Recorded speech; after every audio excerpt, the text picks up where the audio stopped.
नमस्कार, आप देख रहे हैं देश दिन भर। मैं हूं आपके साथ उन्नति भटनागर। बुलेटिन की शुरुआत करते हैं लखनऊ से बड़ी खबर के साथ, जहां सीएम योगी ने बाढ़ और जल भराव की समीक्षा की। अधिकारियों के साथ सीएम योगी आदित्यनाथ ने समीक्षा बैठक की है, जहां सीएम ने राहत आयुक्त कार्यालय को अलर्ट किया है और जल भराव के निदान के लिए भी ठोस प्रयास हों, इसके निर्देश दिए गए हैं। तो जनप्रतिनिधियों के साथ बनाए कार्य योजना। 24 जिलों में सामान्य से ज्यादा हो चुकी है बारिश। सभी जिलों में धान की रोपाई सामान्य है।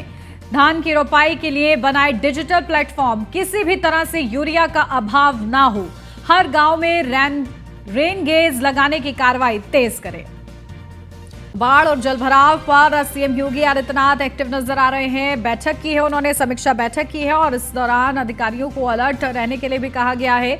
जरूरी दिशा निर्देश भी सीएम योगी आदित्यनाथ की तरफ से दिए गए हैं ताकि जनता परेशान ना हो, किसी भी तरह से यूरिया का अभाव ना हो, हर गांव में रेन गेज लगाने की कार्रवाई तेज हो। ये तमाम जरूरी दिशा निर्देश सीएम योगी आदित्यनाथ की तरफ से बाढ़ और जलभराव की समीक्षा करते वक्त दिए गए हैं। तो अधिकारियों के साथ ये बड़ी बैठक थी और इस बैठक का उद्देश्य यही था कि जलभराव की, क्योंकि लगातार बारिश के चलते जगह जगह जलभराव हो रहा है और इस स्थिति को सामान्य बनाने के लिए ये बड़े निर्देश सीएम योगी आदित्यनाथ की तरफ से। अपडेट ले लेते हैं, एसके वाजपेयी हमारे संवाददाता हमारे साथ जुड़ गए हैं। एसके, क्या कुछ अपडेट मिल रही है? देखिए, सीएम योगी ने समीक्षा बैठक की है, एक्टिव रहने के लिए कहा गया है अधिकारियों को, और क्या कुछ निर्देश दिए गए हैं? बिल्कुल, मुख्यमंत्री योगी आदित्यनाथ ने आज सिंचाई और बाढ़ नियंत्रण विभाग के अफसरों के साथ बैठक की थी, जिसमें मुख्यमंत्री योगी आदित्यनाथ ने राहत आयुक्त को भी बुलाया था। क्योंकि उत्तर प्रदेश के 24 से ज्यादा ऐसे जिले हैं जहां पर हर साल बाढ़ का प्रकोप होता है। हालांकि मुख्यमंत्री योगी आदित्यनाथ ने पहले ही निर्देश जारी किए थे कि जो बाढ़ से संबंधित तैयारियां हैं वो 15 दिन पहले पूरी कर ली जाएं। क्योंकि 30 जून वो तारीख होती है जब बाढ़ से जुड़ी हुई, चाहे वो बाढ़ चौकियां बनाने की बात हो या बांधों को सुदृढ़ करने की बात हो या ऐसी नहरें जहां से लगातार कहीं न कहीं बड़े पैमाने पर नुकसान होता रहा है, उनकी ठीक करने की चीजें हो, ये सभी 15 जून तक पूरी करनी थी। हालांकि मुख्यमंत्री ने आज बैठक की, उस दौरान मुख्यमंत्री ने स्पष्ट किया कि जिस तरीके से हिमाचल और उत्तराखंड में बड़े पैमाने पर बाढ़ से नुकसान हुआ है, तो अधिकारी पूरी तरीके से अलर्ट मोड पर रहे हैं। ऐसे जिले जहां पर जल भराव हो सकता है उसके ठोस प्रयास किए जाएं, जनप्रतिनिधियों के साथ मिलकर कार्य योजना को तैयार करें। साथ ही साथ जहां पर भी इस तरीके की समस्याएं हैं वहां पर कंट्रोल रूम स्थापित करें और अधिकारी किसी भी स्थिति में ऐसे जिलों को ना छोड़ें जहां पर इस तरीके की समस्याएं हैं। और जो यूरिया है उसकी कमी कहीं भी प्रदेश में न होने पाए, लगातार पानी की मॉनिटरिंग करें। अगर कहीं पर जलस्तर बढ़ रहा है तो जो वाजिब कदम उठाए जा सकते हैं वो तत्काल उठाए जाए। तो ये बहुत सारे निर्देश मुख्यमंत्री की तरफ से आज सिंचाई और बाढ़ नियंत्रण विभाग के अफसरों को दिए गए हैं। स्पष्ट तौर पर अगर हम देखें तो उत्तर प्रदेश के वो जिले जो बाढ़ की चपेट में आते हैं, उन जिलों को लेकर मुख्यमंत्री ने निर्देश दिए हैं। हालांकि इसमें बड़े पैमाने पर जो जिले हैं वो पूर्वांचल के जिले हैं और कुछ अन्य भी जिले हैं जिसमें लखीमपुर खीरी भी आता है, उसके अलावा पीलीभीत है, साथ ही साथ कुछ जिले बुंदेलखंड के हैं, उसके अलावा लखनऊ के पास का जिला बाराबंकी भी है। तो ये वो जिले हैं जिसमें बारिश के मौसम में इस तरीके की समस्याएं होती है, जिस पर मुख्यमंत्री योगी आदित्यनाथ ने आज ये बैठक की थी और ये दिशा निर्देश जारी किए। बिल्कुल, और देखिए किस तरीके से लगातार स्थिति की समीक्षा कर रहे हैं सीएम योगी आदित्यनाथ और इसके अनुरूप अधिकारियों को भी अलर्ट रहने के लिए कहा गया है। ठीक है, बहुत शुक्रिया इसके आपका। दिल्ली से अब खबर, बारिश को लेकर सीएम केजरीवाल ने बड़ी बैठक बुलाई है। सीएम अरविंद केजरीवाल ने इस बैठक के जरिए बारिश को लेकर, ये खासतौर से बैठक होगी दिल्ली सचिवालय में, ये बैठक होगी। दिल्ली सरकार के बड़े अधिकारी इस बैठक में शामिल होंगे। बैठक में यमुना के बढ़ते जलस्तर पर भी चर्चा होगी, तो फ्लड कंट्रोल विभाग के बड़े अधिकारी मौजूद रहेंगे। तो सीएम अरविंद केजरीवाल ने बड़ी बैठक बुलाई है दिल्ली सचिवालय में। बारिश को लेकर ये बैठक होगी। जगह जगह जो जलभराव की स्थिति बनी हुई है और लोगों को आवागमन में परेशानी हो रही है, इसके चलते संडे की छुट्टी भी रद्द की गई थी दिल्ली सरकार की तरफ से। और अब दिल्ली के मुख्यमंत्री अरविंद केजरीवाल ने बड़ी बैठक बुलाई है क्योंकि यमुना का जलस्तर भी बढ़ रहा है और किसी भी तरीके का खतरा ना उत्पन्न हो, कोई अनहोनी ना हो, इसको लेकर समीक्षा बैठकों का दौर अब शुरू हो रहा है और इसी के लिए आज बड़ी बैठक सीएम अरविंद केजरीवाल ने बुलाई है। फ्लड कंट्रोल विभाग के बड़े अधिकारी भी इस दौरान मौजूद रहेंगे कि अगर कोई भी सिचुएशन आती है तो उसको कैसे कंट्रोल करना है, कैसे उससे डील करना है, इन तमाम चीजों को लेकर दिशा निर्देश दिल्ली के मुख्यमंत्री की तरफ से दिए जाएंगे। तो दिल्ली सरकार के बड़े अधिकारी इस बैठक का हिस्सा रहेंगे। बैठक में मुख्य तौर पर यमुना के बढ़ते जल स्तर पर चर्चा होगी। फ्लड कंट्रोल विभाग के बड़े अधिकारी भी इसमें मौजूद रहेंगे कि कोई भी अनहोनी ना हो, और इसी के चलते क्या उससे पहले से ही तैयारियां करनी है, उसको लेकर यह बड़ी बैठक मानी जा रही है। तो सीएम अरविंद केजरीवाल ने यह बड़ी बैठक बुलाई है। दिल्ली सचिवालय में बारिश को लेकर यह बैठक होगी। दिल्ली सरकार के बड़े अधिकारी बैठक में शामिल होंगे। तो चर्चा का विषय यही रहेगा, क्योंकि लगातार बारिश के चलते दिल्ली एनसीआर में भी जगह जगह जलभराव की स्थिति देखने को मिल रही है, जिसके चलते लोग परेशान हो रहे हैं। यमुना का जलस्तर लगातार बढ़ रहा है, जो कि चिंता का विषय है, और इसी के चलते विचार विमर्श किया जाएगा। इस बैठक के जरिए दिशा निर्देश दिए जाएंगे, अधिकारियों को एक्टिव रहने को कहा जाएगा, और इससे पहले कि स्थिति आउट ऑफ कंट्रोल हो, उससे कैसे डील करना है, लोगों को नुकसान से कैसे बचाना है, उनकी जान कैसे बचानी है, इन तमाम विषयों को लेकर चर्चा की जाएगी। अधिकारियों को बड़ी जिम्मेदारी भी सौंपी जाएगी कि कैसे चप्पे चप्पे पर निगरानी रखनी है, और जहां जो सबसे ज्यादा खतरनाक और प्रभावित होने वाले क्षेत्र हैं वहां पर कैसे नजर रखनी है, क्या व्यवस्था वहां पर करनी है, इन तमाम चीजों के बारे में चर्चा होगी।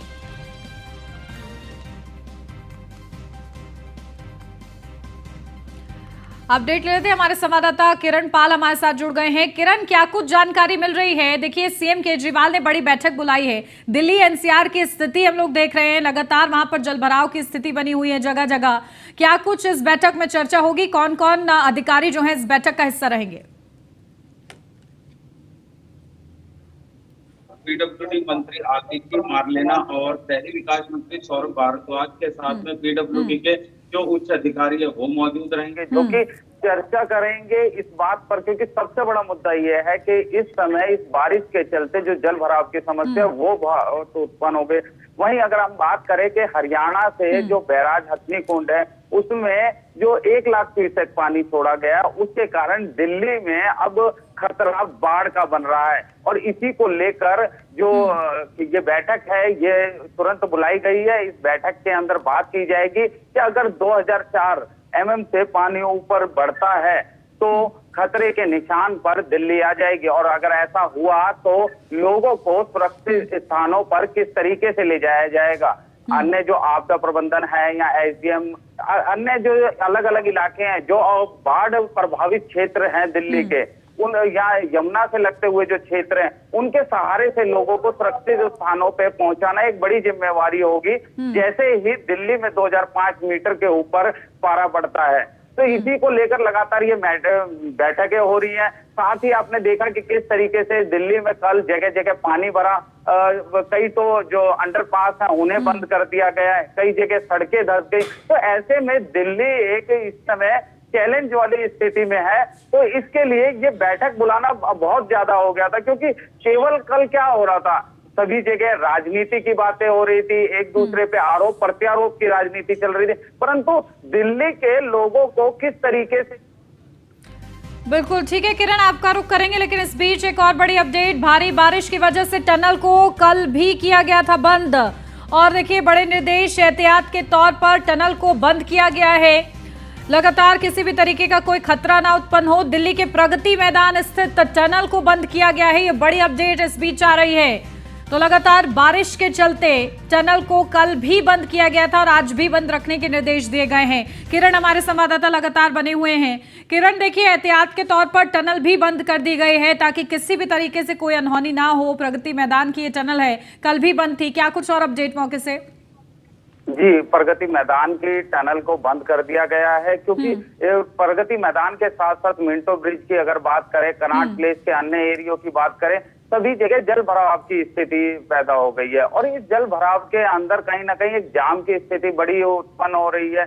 तो इन्हीं सभी चीजों को लेकर टनल के अंदर अगर पानी ज्यादा भर जाता है, अगर जमुना में पानी एक ही दम आ जाता है और उस समय जाम हुआ, तो काफी बड़ा नुकसान होने का खतरा है। और इसी को लेकर जो टनल है, जिनके, क्योंकि जो प्रगति मैदान टनल है वो काफी लंबी है, और उसके अंदर अगर लोग रह जाते हैं जिस समय जमुना में पानी आएगा, ये अपने आप में बड़ा चैलेंजिंग हो जाएगा। तो सरकार बच रही है। जैसा कि देखा गया पिछले 19 मौतें अब तक उत्तरी भारत के अंदर इस भारी बारिश के चलते 19 मौतें अब तक सामने आई हैं। तो ये कहीं ना कहीं सरकार के ऊपर सवालिया निशान खड़ा कर रहा है। तो सरकार चाह रही है कि ऐसे में राजनीति उन्हें ना घेर ले, इसके लिए वो तैयारियों में जुट गए हैं। बैठकों के जरिए वो जो अधिकारी हैं उनसे राय ले रहे हैं कि अगर खतरे के निशान से ऊपर दिल्ली आती है, बाढ़ प्रभावित क्षेत्रों में किस तरीके से सुरक्षित स्थानों पर लोगों को ले जाया जाएगा, या और क्या अन्य वो है जो हम कर सकते हैं। ये अपने आप में बड़ी समझदारी दिखानी होगी ऐसे में, क्योंकि बारिश है, बारिश तो आना होगा। प्रकृति के इस खेल के साथ हम नहीं खेल सकते, परंतु इसे किस तरीके से सुरक्षित जो दिल्ली वासी है उन्हें रख सकते हैं। जैसा कि देखा गया कल जब पता चला कि इस तरीके से जगह जगह पानी भर रहा है, बाढ़ के समस्या से दिल्ली जूझ रही है, यहाँ देखा गया कि कई जगह सड़क धंस गई है, तो इनके बाद में स्कूल के जो थे वो बंद कर दिए। कि ये भी अपने आप में एक बड़ा ही कदम था। इसके चलते कहीं ना कहीं स्कूल बंद है तो बच्चे अपने घरों में बैठे हुए हैं।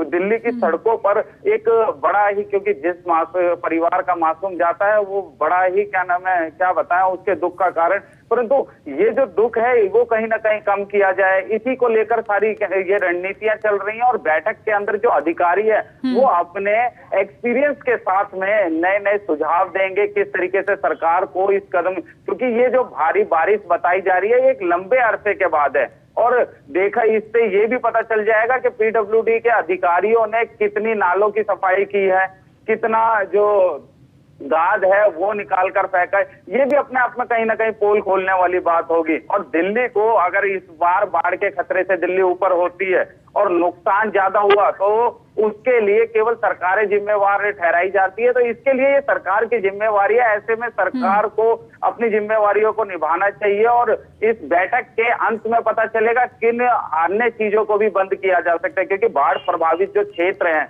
उनसे लगते हुए बिल्डिंग या बाजार जो हैं उनमें जाना कहीं ना कहीं अपने आप में खतरा होगा। तो कई बिल्कुल, देखिए अधिकारियों को जरूरी दिशा निर्देश भी दिए जाएंगे। कल भी उनकी छुट्टी रद्द की गई थी और ऐसे में लगातार अलर्ट रहने के लिए कहा जा रहा है क्योंकि इस कदर बारिश हो रही है। ठीक है किरण, आप स्थिति पर लगातार नजर बना के रखिएगा। बहुत शुक्रिया आपका। दिल्ली से अब खबर, मनीष सिसोदिया की जमानत का मामला 14 जुलाई को सुप्रीम कोर्ट करेगा इस पूरे मामले पर सुनवाई। मनीष सिसोदिया की जमानत अर्जी पर 14 जुलाई को सुनवाई होगी। सिसोदिया की जमानत अर्जी पर सुनवाई को तैयार हुआ है सुप्रीम कोर्ट। ये बड़ी अपडेट आपको बता दें तो 14 जुलाई को सुप्रीम कोर्ट मनीष सिसोदिया की जमानत याचिका पर सुनवाई करेगा। तो बड़ी अपडेट, जहां मनीष सिसोदिया सुप्रीम कोर्ट का उन्होंने रुख किया है और सुप्रीम कोर्ट तैयार भी हो गया है उनकी जमानत अर्जी को सुनने के लिए। मनीष सिसोदिया इस दौरान 14 जुलाई को सुप्रीम कोर्ट में उनकी जमानत याचिका पर सुनवाई की जाएगी। लगातार आबकारी नीति के चलते वो जेल में हैं और इसी के चलते अर्जी दे रहे हैं जमानत की। और इस बीच मनीष सिसोदिया की जमानत अर्जी पर सुनवाई भी होगी और सुप्रीम कोर्ट सुनवाई करेगा। तो तारीख निर्धारित कर ली गई है 14 जुलाई, जब 14 जुलाई को जमानत अर्जी पर सुनवाई होगी। देखना यह होगा कि आखिर मनीष सिसोदिया को राहत इस बार सुप्रीम कोर्ट से मिलती है कि नहीं। इससे पहले भी उनकी जमानत अर्जियां खारिज हो चुकी हैं, तो ऐसे में इस बार उन्होंने सुप्रीम कोर्ट का रुख किया है। सुप्रीम कोर्ट ने 14 जुलाई का वक्त निर्धारित किया गया है इस सुनवाई के लिए। अपडेट ले लेते हैं, हमारे संवाददाता पीयूष तिवारी हमारे साथ जुड़ गए हैं। पीयूष, क्या कुछ अपडेट है? देखिए मनीष सिसोदिया ने अब अर्जी डाली सुप्रीम कोर्ट में जमानत के लिए, 14 जुलाई तारीख को सुनवाई होगी, क्या कुछ अपडेट?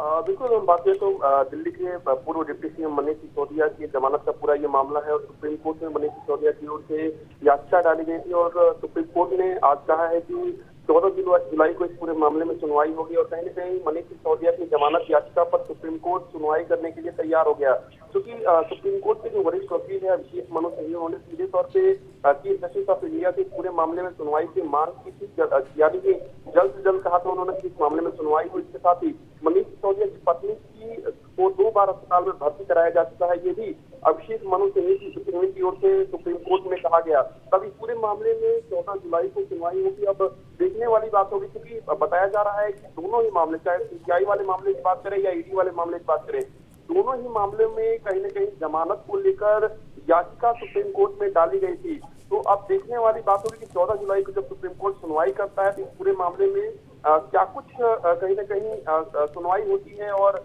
क्या कुछ पक्ष रखा जाता है। और निश्चित रूप से मनीष सिसोदिया की ओर से लगातार यही दलीलें दी जा रही है, क्योंकि मनीष सिसोदिया मामले में अगर हम बात करें तो आपने देखा है किस तरीके से सीबीआई और ईडी दोनों ने ही राहुल द्विवेदी कोर्ट में कहा था कि अगर मनीष सिसोदिया को इस स्टेज पर जमानत दी जाती है तो निश्चित रूप से वो बाहर आकर जांच को प्रभावित कर सकते हैं। ऐसे में ये पूरा मामला सुप्रीम कोर्ट पहुंचा हुआ था और सुप्रीम कोर्ट में इस लेकर सुनवाई होने वाली थी। पक्ष रखा और तमाम बातें कही गई कि मनीष सिसोदिया का कहीं ना कहीं छवि भी खराब हो रही है। कई दिनों से मनीष सिसोदिया जेल में बंद है। इसके साथ ही ये भी कहा गया कि मनीष सिसोदिया चूंकि दिल्ली के माने जाने चेहरे हैं और अन्य आरोपियों को चूंकि जमानत कई बार मिल चुकी है, ऐसे में मनीष बिल्कुल देखिए अब देखना ये होगा कि आखिर राहत मिलती है कि नहीं मनीष सिसोदिया को। ठीक है पीयूष, बने रहिएगा आप हमारे साथ, लौटती हूँ आपके पास। महाराष्ट्र से अब खबर, जहां शिवसेना पार्टी और उसका चुनाव चिन्ह एकनाथ शिंदे को दिए जाने का मामला सुप्रीम कोर्ट में उद्धव ठाकरे की याचिका सीजीआई के सामने रखी गई है। तो मामले में 31 जुलाई को सुप्रीम कोर्ट इस पूरे मामले में सुनवाई करेगा। उद्धव ठाकरे ने अपनी याचिका में चुनाव आयोग का फैसला रद्द करने की मांग की है। तो लगातार नाम और निशान की जो लड़ाई है महाराष्ट्र में वो लगातार बढ़ती जा रही है और इसी के चलते शिवसेना पार्टी और उसका चुनाव चिन्ह एकनाथ शिंदे को दिए जाने के मामले में सुप्रीम कोर्ट का रुख किया था उद्धव ठाकरे ने। अब इस पूरे मामले में 31 जुलाई को सुनवाई होगी। अपडेट लेते हैं, पीयूष बने हुए हमारे साथ। पीयूष देखिए लगातार महाराष्ट्र की सियासत की अगर बात करें तो लगातार नाम और निशान की जो लड़ाई है वो पार्टियों के बीच चल रही है कि आखिर पार्टी का नाम किसका है, चिन्ह किसका है, और ये लड़ाई अब सुप्रीम कोर्ट तक भी पहुंच गई है। 31 जुलाई को सुनवाई होगी, क्या कुछ अपडेट है? बिल्कुल, अगर हम बात करें तो शिवसेना पार्टी की बात करें या उसके चुनाव चिन्ह की बात करें, एकनाथ शिंदे को दिए जाने का ये पूरा मामला सुप्रीम कोर्ट में चूंकि उठाया गया था और पहले भी इसको लेकर याचिका डाली गई थी सुप्रीम कोर्ट में। आज कहीं न कहीं इसको लेकर उद्धव ठाकरे की याचिका पर उनके वकील ने जो चीफ जस्टिस ऑफ इंडिया उनके सामने अपना पक्ष रखा और इस पूरे मामले में कहीं न कहीं सीबीआई ने सीधे तौर पर कहा है कि अब इस पूरे मामले की जो सुनवाई है वो 21 जुलाई को होगी।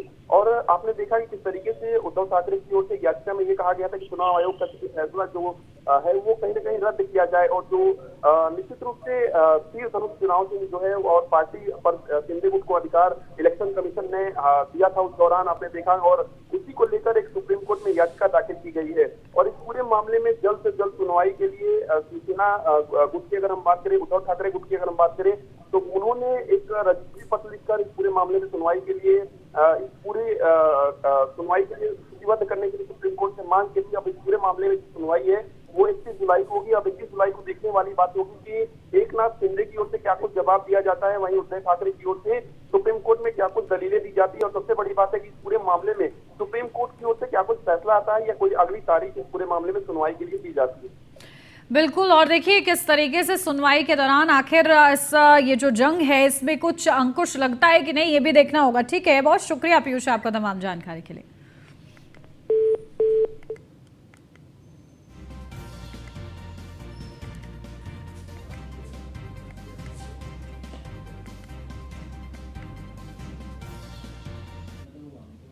दिल्ली से अगली बड़ी अपडेट, रक्षा मंत्री राजनाथ सिंह का मलेशिया दौरा। आज से 2 दिन के दौरे पर मलेशिया जाएंगे रक्षा मंत्री राजनाथ सिंह। मलेशिया के प्रधानमंत्री से रक्षा मंत्री राजनाथ सिंह भेंट करेंगे। दोनों देशों के बीच रक्षा सहयोग पर खास तौर से बातचीत होगी। तो महत्वपूर्ण ये दौरा है रक्षा मंत्री राजनाथ सिंह का।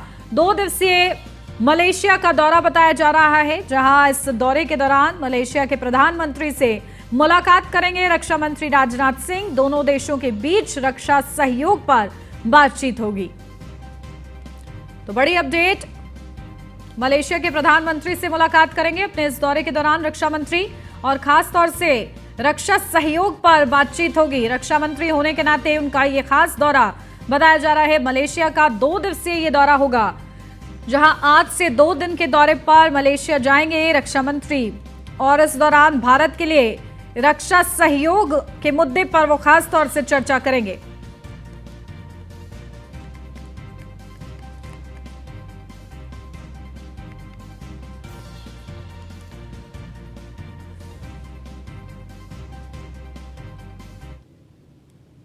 दिल्ली सरकार की याचिका पर सुनवाई आज। याचिका में केंद्र का अध्यादेश रद्द करने की मांग, तो सुप्रीम कोर्ट में होगी दिल्ली सरकार की याचिका की सुनवाई। वकील अभिषेक मनु सिंघवी ने तत्काल सुनवाई का अनुरोध किया था।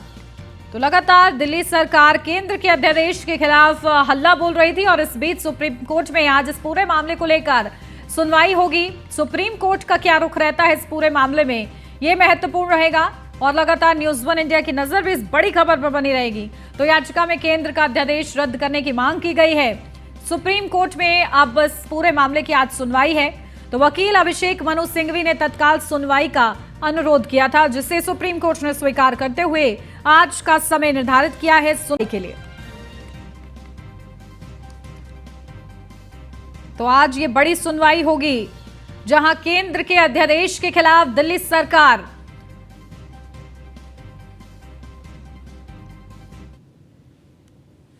गुजरात हाईकोर्ट ने कांग्रेस नेता राहुल गांधी की जमानत याचिका को खारिज कर दिया है। इस मामले को लेकर पुणे में कांग्रेसी नेताओं ने आंदोलन किया है, जहां गुजरात सरकार मोदी सरकार के दबाव में राहुल गांधी पर झूठा मानहानि का मुकदमा दायर कर रही है। ऐसा आरोप लगाते हुए पुणे में कांग्रेस साई की ओर से विरोध प्रदर्शन किया गया। इस मौके पर पुणे शहर कांग्रेस अध्यक्ष अरविंद शिंदे और कांग्रेस कार्यकर्ता मौजूद थे। इस दौरान उन्होंने मोदी सरकार के खिलाफ जमकर नारेबाजी की है। हो रहा है राहुल जी के ऊपर जो कार्रवाई, जो स्टे लगाया गया है, जो उन्होंने मुद्दा दिया था पार्लियामेंट में कि जो मोदी समुदाय है या मोदी सरनेम वाले ही जो है वो ही हमेशा आपत्तिजनक क्यों होते हैं, तो उस सिलसिले में गुजरात कोर्ट में उनके खिलाफ जो स्टे आया है उसके लिए आंदोलन हमारे माननीय अध्यक्ष अरविंद जी शिंदे के नेतृत्व में हो रहा है। राहुल जी, भारतीय जनता पार्टी, मोदी सरकार जो राहुल जी के पीछे लगी उसका कारण है वो राहुल से डर गए। मोदी जब जब डरता है तो कोर्ट कचेरी पोलीस आगे करता है। त्यांना माहिती आहे राहुल गांधींच्या प्रश्नांना तुम्ही उत्तर देऊ शकणार नाही। राहुल गांधी पुराव्यानिशी फोटो सकट जे प्लेनमध्ये, चार्टर्ड प्लेनमध्ये बसून खातायत, गप्पा मारतायत, ते चाललेलं असं असताना जेव्हा संसदमध्ये त्या प्रश्न विचारतात त्यांच्याकडे उत्तर नाही आहे, म्हणून राहुल गांधींना संसदेत न येऊन देण्यासाठी त्यांचा हा मास्टर प्लान, गलिच्छ प्लान आहे। भारतीय अपडेट ले लेते हैं, हमारे संवाददाता फरियल सैयद हमारे साथ जुड़ गए मुंबई से। फरियल, क्या कुछ अपडेट देखिए, किस तरीके से आंदोलन किया है कांग्रेस पार्टी की तरफ से? लगातार इसका विरोध हो रहा है कि राहुल गांधी को फंसाया जा रहा है, उनसे प्रधानमंत्री नरेंद्र मोदी डर गए हैं, इसलिए ये सब कुछ हो रहा है। जी बिल्कुल, जिस तरीके से गुजरात कोर्ट का राहुल गांधी के ऊपर फैसला आया है उसके बाद जो है हर राज्य में जो है कांग्रेस कहीं ना कहीं जो है वो विरोध प्रदर्शन कर रही है। उसके ही तहत जो है वो महाराष्ट्र के पुणे में विरोध प्रदर्शन किया गया था, जहाँ पर सैकड़ों की तादाद में कांग्रेस के कार्यकर्ता जो है वो मैदान में उतर आए थे और मोदी सरकार के खिलाफ नारेबाजी कर रहे थे और यही कह रहे थे कि क्या मोदी जी राहुल गांधी से डरते हैं, इसलिए वो चाहते हैं कि वो खासदार का जो उनका रद्द हुआ है वो कायम रहे। और इसी के चलते जो है वो विरोध प्रदर्शन किया गया, जहाँ पर पुलिस ने जो है कुछ कार्यकर्ताओं को हिरासत में भी लिया था। बिल्कुल, और देखिए लगातार कांग्रेस पार्टी इस बात को मानने को तैयार नहीं है और फैसले का लगातार इसी तरीके से विरोध हो रहा है। ठीक है, बहुत शुक्रिया फरेल आपका जानकारी के लिए।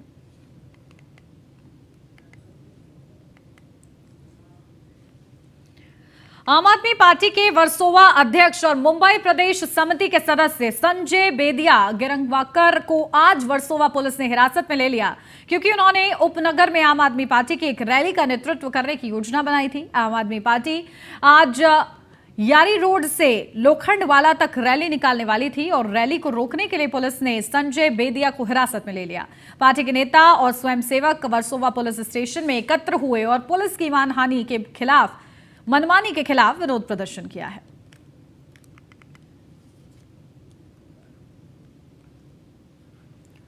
तो आप नेता को पुलिस ने हिरासत में लिया है।